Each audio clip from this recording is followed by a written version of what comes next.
ঝড়ে আমাদের কি ক্ষতি হয়ে গেছে সেটা আজকে আপনাদের মাঝে শেয়ার করব। আসসালামু আলাইকুম, সবাই কেমন আছেন? আশা করি ভালো আছেন। আমরাও আল্লাহর রহমতে ভালো আছি।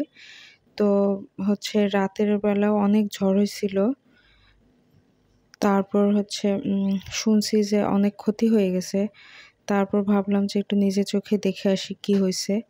তো এই খাড়া সিঁড়িটা দিয়ে কি কষ্ট করে উঠছিলাম। এটা পরদিন প্রায় দুপুরবেলা।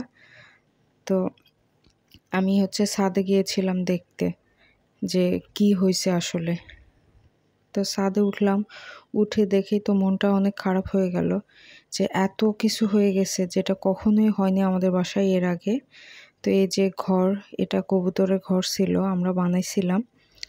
তো এর উপরে টিন উড়ে পড়ে গেছে। এই যে এগুলা সব সাইড করে রাখছে সকালে। এই যে পুরা এটার ছাউনিটা উল্টে চলে গেছে। যে এর উপর যা যা ছিল, কয়েকটা মনে হয় ইট ছিল, সেই ইটগুলো পড়ে পানির পাইপ ফেটে গেছে। যে একদম কেমন করে ফেটে গেছে। আমি তো ভাবছি শুধু এতটুকুই ফুটো হয়েছে, এটা দিয়ে মনে হয় পানি পড়ছিল। পরে দেখি অনেক বড় পাইপ ফেটে গেছে, যার জন্য আমরা সারা রাত কোনো পানি পাই নাই। অনেক কষ্ট হয়েছে। বাসায় এতগুলান ভাড়াটিয়া, তারপর আমরা ওয়াশরুমেও পানি রাখা হয়নি। তো দুপুরবেলা দেখি যে মিস্ত্রি আসছে, আমিও ছাদে এসেছি, পরে দেখি মিস্ত্রি আসছে। তো ওনাকে জিজ্ঞাসা করলাম, উনি আবার এই যে বড় ফাটাটা দেখাই দিল যে এখানেও ফাটছে। তারপর তো বুঝলাম আসলে। আর এই যে এই বাসাটা দেখছেন, এখান থেকে আমি পানি আনছিলাম রাত্রেবেলা 2 বালতি ওয়াশরুমের জন্য।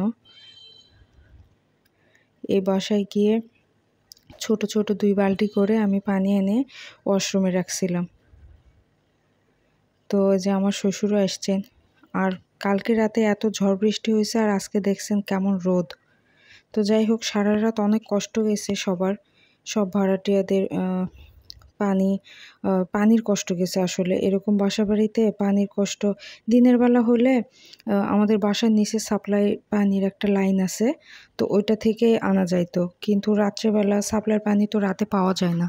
তো রাতের বেলা পানি আনছিলাম। এই যে এই ছোট 2 বালতি দিয়ে আমি পানি এনে ভরাই রাখছিলাম রাত্রেবেলা।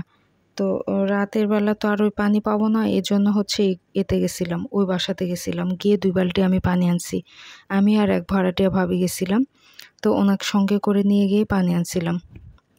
আর এই সময় ওয়াশরুমে একটু ঘন ঘন যাওয়া হয় আর কি।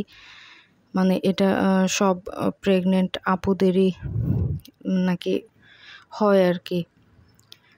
ঘন ঘন ওয়াশরুমে যাইতে হয় এই সময়টা। তো পানি নিয়ে তো খুব চিন্তিত ছিলাম। তো আল্লাহর রহমতে কষ্ট হলেও সময়টা পার হয়েছে, পার করা লাগছে। কিচ্ছু তো করার ছিল না। সারাদিন সকাল থেকেও সমস্যা, পানি কষ্ট করে ঢয় এনে এনে কাজ করতে হয়েছে। তারপর দুপুরবেলা পানি ঠিক হলো লাইন, কিন্তু এত নোংরা পানি আসছিল, কালো কালো একদম।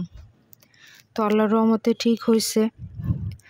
তো ঝড়ে আরও অনেকের ক্ষতি হয়ে গেছে, আল্লাহ মাফ করুক সবাইকে। এই যে এই বাসার টিনও কিছু উড়ে টেড়ে চলে গেছে।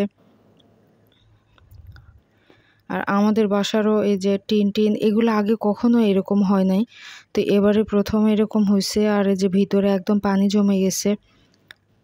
তো যাই হোক, আমি এখন নিচে যাচ্ছি, উপরে অনেক রোদ। তো সবাই ভালো থাকবেন, সুস্থ থাকবেন। আজকের ভিডিও এ পর্যন্তই। আল্লাহ হাফেজ, আসসালামু আলাইকুম।